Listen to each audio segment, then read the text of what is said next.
बेसहारा अक्षम लोगों की जेबें काटकर सरकारी खजाना पूरा करने जैसी आसानी ग्रहण किसी बौद्धिक विचार का परिचय नहीं है।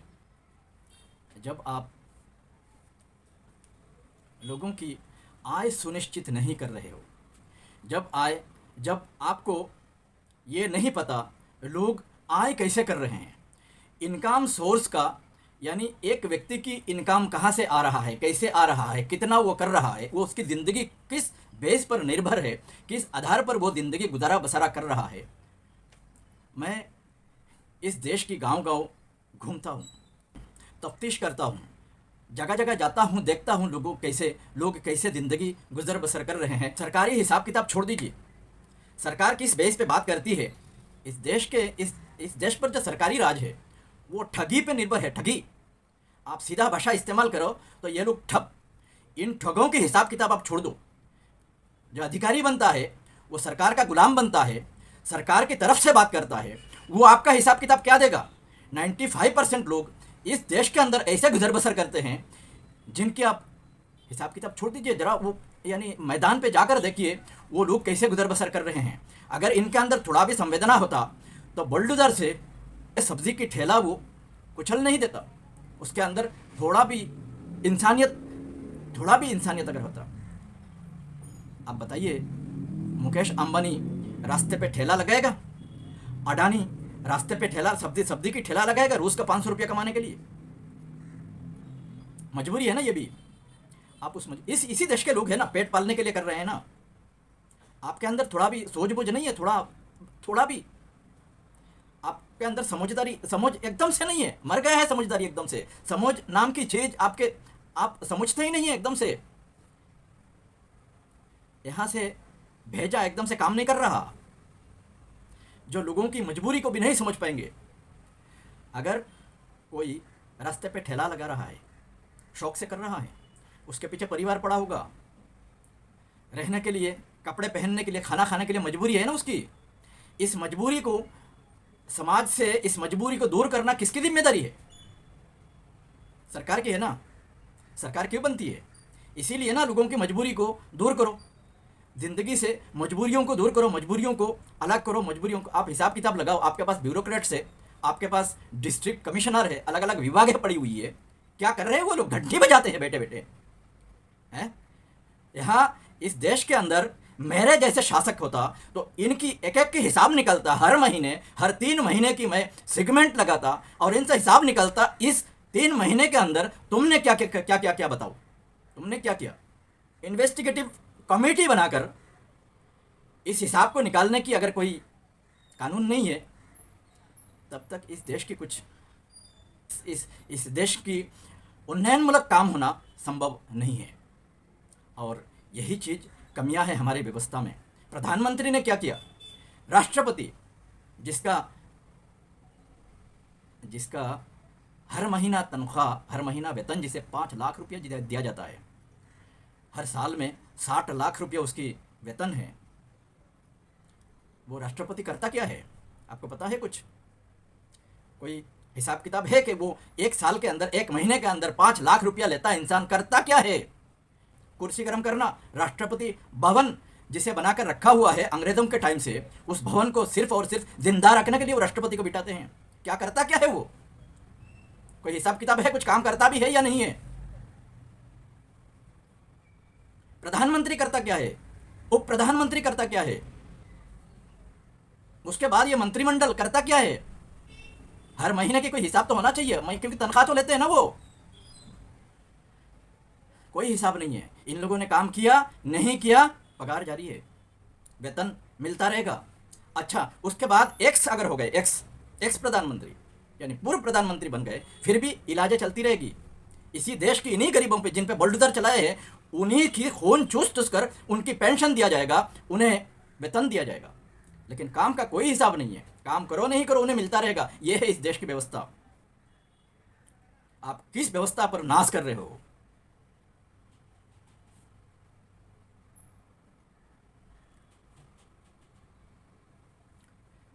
आज मैं बात कर रहा हूँ टैक्स वसूली की। टैक्स वसूली की जो प्रावधान बनाया गया है इस देश के अंदर, उन मजबूर लोगों से जबरान लूटो, जबरान वसूली करो। कोई रुक टुक नहीं है। न्यायालय हमारे पास सुप्रीम कोर्ट तक संस्था पड़ा हुआ है, इस मुद्दे पर बात नहीं करता कोई। टैक्स वसूली किस आधार पे बनी हुई है? जबरदस्ती। न्याय नाम की कोई चीज है ही नहीं है। तो न्यायालय, न्यायाधीश किस बात की है? यहाँ पे पगार तो लेते हैं सब, वेतन लेते हैं, काम क्या करते हैं? काम काज है उनका? क्या काम किया उसने? मुद्दे सब पीछे पड़े हुए हैं। जिसकी हने भर से अगर उस विषय का निपटारा नहीं हो रहा है, समाधान नहीं निकल रहा है, तो उखाड़ के फेंक दो ऐसी संस्था है। किस जरूरत के लिए बैठे पड़े हुए? नेता भ्रष्टाचार करेगा और आप तफ्तीश की कमेटी बिठाओगे, इसके लिए हो? कोई पदाधिकारी, कोई जज के घर पे नोट जलता मिलेगा, भ्रष्टाचार का दुनिया का भरा हुआ कैश जलता हुआ मिलेगा, उसके लिए ठीक है यहाँ से वहाँ उसको ट्रांसफ़र कर दो। यही करने के लिए बैठे हैं। शर्म आती है, शर्म। लेकिन उन्हें शर्म नहीं आती। वो इन्हीं हरामखोरी पे जी रहे हैं, लेकिन शर्म नाम की चीज़ उनको है नहीं है। टैक्स वसूली करते रहे हैं। अच्छा, टैक्स वसूली के बाद हर जो विभाग है, हर डिपार्टमेंट है, कोई नागरिक, कोई रहीवासी, कोई बंदा अगर उसे अगर सिर्फ बर्थ सर्टिफिकेट बनाना हो, उसके बच्चे की पैदाइश की जन्मपत्री अगर लेना हो, तो उसके लिए भी उसे रिश्वत देना पड़ता है। वेतन तो अलग है, वो जो टैक्स ले रहे हैं उसका वो मिल बांट के खा लेते हैं। उसके बाद उनकी कमाई कहाँ से चाहिए? ट्रैफिक पुलिस रास्ते पे खड़े होंगे, रुकाएंगे और पॉकेट खाली करो वाली बात होती है। कल कोई मुझे बता रहा था, पहले तो 100-200 पे मान लेते थे, अभी 1000 रुपया देना पड़ता है। 1000 रुपया आएगा कहाँ से? ये अगर जिस बंदे से आप 1000 रुपया लोगे, वो तो एक बार आपको टैक्स, आपको वेतन देने के लिए टैक्स दे रहा है। घर पे चावल ले रहा है, मैदा ले रहा है, सब्जियां ले रहा है, उसको एक बार की जगह 5 बार उस पर वो पे कर रहा है। उसके बाद आप रास्ते पे खड़े रहते हो भीख मांगने, भीख लेने के लिए रास्ते पे खड़े रहते हो। अधिकारी बन के वहाँ बैठे रहते हो, ऑफिसों में अधिकारी बन के बैठे रहते हो कि आओ और मुझे चंदा दे के जाओ, आओ। और ये इनकी एक बहुत बड़ी एक नेटवर्क बनाया हुआ है उनका। ये खुद नहीं मांगेंगे, दलाल पीछे पड़े रहते हुए हैं। दलाली बना के, दलाली एक संस्था बना के रखते हैं। ये जाओ वहाँ पर दे के आओ, उसके बाद तुम्हारा काम होगा, वरना फाइल आगे नहीं बढ़ेगा। न्यायालय, जजों की भ्रष्टाचार, ये आज की बात थोड़ी है, चल रहा है।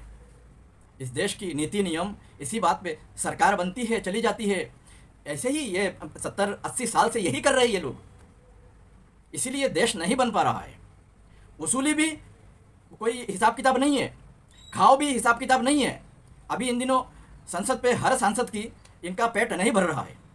लोगों से जो 20 रुपये का चावल बिकता था वो 60 रुपये में बिक रहा है। ये मोदी योग की बात कर रहा हूँ। मोदी, ये जो सरकार अभी चल रही है वर्तमान, इस सरकार की बात कर रहा हूँ। इन्होंने तो लोगों की जीना हराम कर दिया। महंगाई की बात करता ही नहीं है। चुनाव लड़ने से पहले आपकी बार मोदी सरकार बहुत हुई महंगाई की मार, हर पेट्रोल पंप पे एक पोस्टर बनाया हुआ था। इस प्रधानमंत्री ने जितना झूठ बोला, इसके जैसे झूठा प्रधानमंत्री, हालांकि ऐसे पद की उपयुक्त नहीं है, फिट नहीं है। और मैं आपको एक और गारंटी देता हूं, ये आपदा वाले अफवाह फैला रहे हैं, लेकिन याद रखिएगा, दिल्ली में एक भी झुग्गी नहीं टूटेगी। सवाल कोर्ट और कानून पर नहीं है, बल्कि उस चुनावी वादे पर है जो चुनाव के दौरान दिल्ली के लोगों से किया गया, लेकिन सरकार बनने के बाद सब हवा हो गया। लेकिन देश की जनता है, देश के बहुसंख्यक नाम के एक दल है, उस बहुसंख्यक को धर्म के नाम पे पागल बना दो तो तुम सत्ता पा सकते हो। इसी बेवकूफ़ी पे ये देश मारा जा रहा है। अरे बहुसंख्यक लोग, सुन लो कान भर के, इस देश की बर्बादी का कड़ी तुम हो। तुम अपने आप को ये नहीं कर सकते हो। अभी कुछ लोगों को होश आ रहा है, कुछ लोग थोड़ा बाहर निकल के आए हैं, होशियार हो रहे हैं, बात कर रहे हैं। मैं उन्हें धन्यवाद देना चाहूँगा। लेकिन आप यकीन मानिए, इस देश को ये जिस पहले से तो बर्बादी चालू ही था, क्योंकि सिस्टम इनको इजाज़त देकर रखा हुआ था कि करो तुम। इस देश की व्यवस्था मैं आपको बता देता हूँ, एकदम सरल भाषा में बताता हूँ।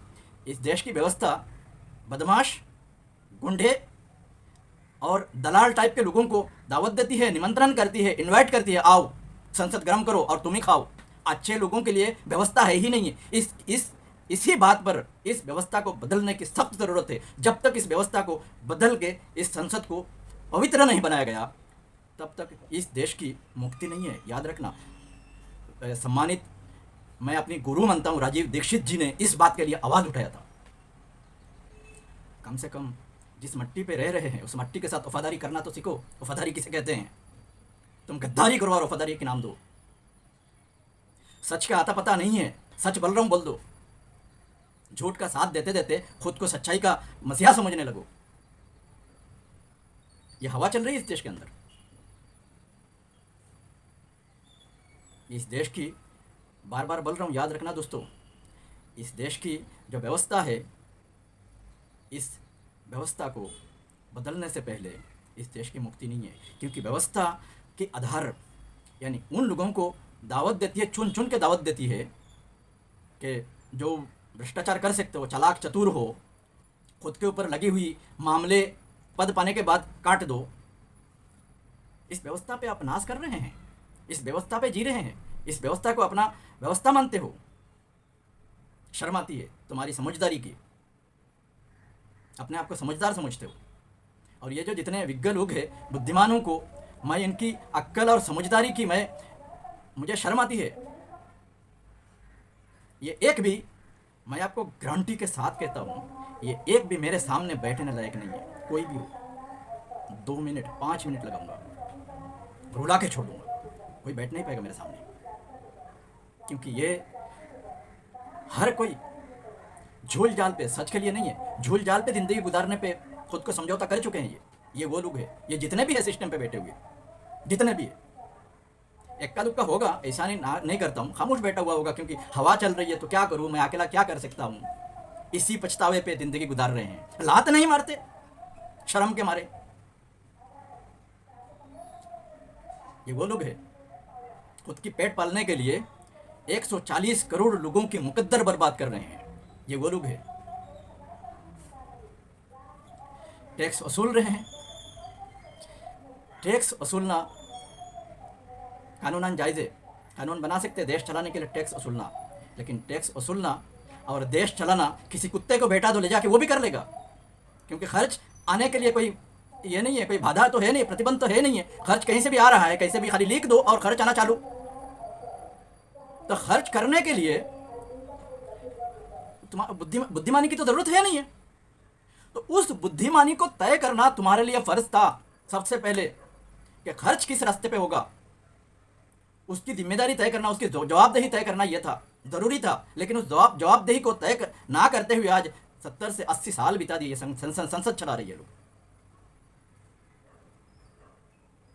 किसने क्या किया? पैसा तो ले लिया। आपको मैं इसकी छोटा उदाहरण देता हूँ। आप अगर कहीं प्राइवेट नौकरी करते हो और बिना जवाबदेही की 1 घंटे के पैसे लेके दिखा दो, नौकरी ये भी तो है। तुम अगर वेतन लेते हो संसद में हाजिरी देने के लिए, तो ये नौकरी हो गई ना। वेतन ले रहे, 1-1 मिनट का पैसा ले रहे। उसके बाद सिर्फ ये पैसा नहीं है, इसके बाद इनकी और सुख सुविधा भी है। फ्री बंगले हैं, मोबाइल रिचार्ज फ्री है, इनकी आवागमन यानी यात्राएं फ्री है, चाहे हवाई जहाज़ हो चाहे इससे हो। एक सीमा तक फ्री किया गया है। वो सीमा यानी बहुत बढ़ा के सीमा बनाया गया है। इतना सुविधा लेते हो, तुम्हें शर्म नहीं आती? काम नहीं करते हो? तुम्हारे द्वारा काम क्या हो रहा है? सिर्फ और सिर्फ पार्टी चलाना, पार्टी की जीत समझ में आना है, पार्टी के लिए दफ्तर बना लेना। यही है ये देश है, ये राष्ट्र निर्माण है, ये देशभक्ति है। इसके अलावा तुमने क्या किया, हिसाब दे सकते हो? उस हिसाब का तय करना। अगर किसी मजदूर की दिन भर की कमाई से आप अगर हिस्सा ले रहे हो, उस मजदूर की मजबूरी की पैमाना तय करना, उसकी कब तक उस मजबूरी से तुम ख़त्म कर सकते हो, उसके लिए अगर वहाँ से चंदा ले रहे हो, तो तुम्हारी जवाबदेही भी तय होना ज़रूरी है कि तुम काम क्या कर रहे हो। अगर तुम्हारे 5 साल रहने में अगर उस मजदूर का मजबूरी ख़त्म नहीं हुआ तो तुम्हें वहाँ रहने की कोई हक नहीं है। ऐसे राष्ट्रप्रधान हुए 5 साल 10 साल में अपनी राष्ट्र को बना के दिखा दिए। इस देश के अंदर, मैं बार बार कहता हूँ, इस देश के अंदर इतनी संसाधन मौजूद है हमारे पास। इस देश को बहुत जल्द से जल्द समृद्ध बनाया जा सकता है। इस देश के लोग इतनी मजबूरी में जीने को मजबूर नहीं होंगे। इस देश को इतना मजबूत बनाया जा सकता है, आर्थिक मजबूती, आर्थिक समृद्ध बनाया जा सकता है। लेकिन इनकी निकम्मेपने की वजह से, इनकी लूट खाओ नीति की वजह से सिर्फ और सिर्फ वेतन लो, बैठे रहो और पार्टी की ताबेदारी करो, इसी यानी व्यवस्था के कारण। ये इनकी दोष नहीं है, ये व्यवस्था में है। और कोई भी बदमाश ढाके बैठ जाए, कोई भी एरा गेरा, कोई भी कि कोई क्वालिटी है नहीं उसमें, कर पाएगा नहीं कर पाएगा। मैं आपको बताता हूँ इस देश के लिए इस वक्त सबसे ज़रूरत क्या है। सबसे ज़रूरी यह है कि अपना खाना पीना धंधा सब कुछ छोड़ के दिन रात काम करने की ज़रूरत है। कि लोग यहाँ इतनी मजबूरी में जी रहे हैं, खाने को वक़्त पे खाने को रोटी नहीं, पहनने को कपड़े नहीं। ऐसे कम से कम 70% लोग हैं इस देश के अंदर। आप जाओ गांव देहात, गाँव देहात जाने की ज़रूरत क्या? ये जो बुलडोजर से तोड़ रहे हो जिनके घर, उनकी हालात देख लो। सब्जी की ठेला लगाता होगा और आधा तुम्हारे को देता होगा ये, क्योंकि खर्च करता है ना आधा, तो आधे से ज़्यादा तो तुम ले लेते हो, उस पर बुलडोजर चला देते हो। ये हालात है देश की। इनकी जब तक इनके लिए तुम्हारे अंदर इन लोगों के लिए हमदर्दी नहीं होगा, इन लोगों की ज़िंदगी को यानी उठाने के लिए, इनकी ज़िंदगी की गुजर बसर को उन्नत करने के लिए, डेवलपिंग के लिए आपके अंदर अगर हमदर्दी नहीं है, ऐसे लोग यहाँ पर चाहिए। अभी इस राजनीति को बदलने के लिए, ऐसे ठग लोगों को वहाँ पर पहुँचना, बदलने के लिए, वहाँ पर पहुँचने से मना करने के लिए एक फोर्स बनाना होगा। इन लोगों की ये जो फ्री कर वसूली और फ्री में खा लेना और फ्री में ये कर लेना, फ्री में रह लेना और फ्री में यानी सिर्फ जीत जाओ, और जीतने के बाद काम तय होना चाहिए। जीतने के बाद इतना काम, 500 रुपये में गैस सिलेंडर दे दूंगा बोल दिया और बाद में हुआ नहीं। ये बोलने की ज़रूरत नहीं है। सिस्टम में होना चाहिए कि ये क्या करेगा वहाँ बैठने के बाद, और जीतने के बाद उस बंदे की इंटरव्यू होनी चाहिए, वो कर पाएगा कि नहीं कर पाएगा, करेगा कि नहीं करेगा। बहुत सारे सोर्सेस से कर सकते हैं। उस बंदे के 2 मिनट में उसकी अंदर की सब बातें बाहर आ जाएगी। जीतने के बाद भी अगर उस बंदे में वो क्वालिटी नहीं है तो उसको डिस्क्वालीफाई करके बाहर करो, दूसरे को लाओ जो कर सकता है वो। ऐसी बौखलाया हुआ सिस्टम बन गई और इन बदमाशों को, इन ठग लालची लोगों को मौका मिल गया ताकि लूट खाओ, पैसे बनाओ, विदेशों में पैसे भेजो। सिस्टम में सब कुछ किया जा सकता है, सब कुछ। मौका है, देश के लोगों को एकत्रित होना पड़ेगा, एकजुट होना पड़ेगा। इस देश को बनाने के लिए, इस देश की वफादारी के लिए कुछ तो लोग सामने आओ, करो और करके दिखाओ। कर सकते हैं। धन्यवाद।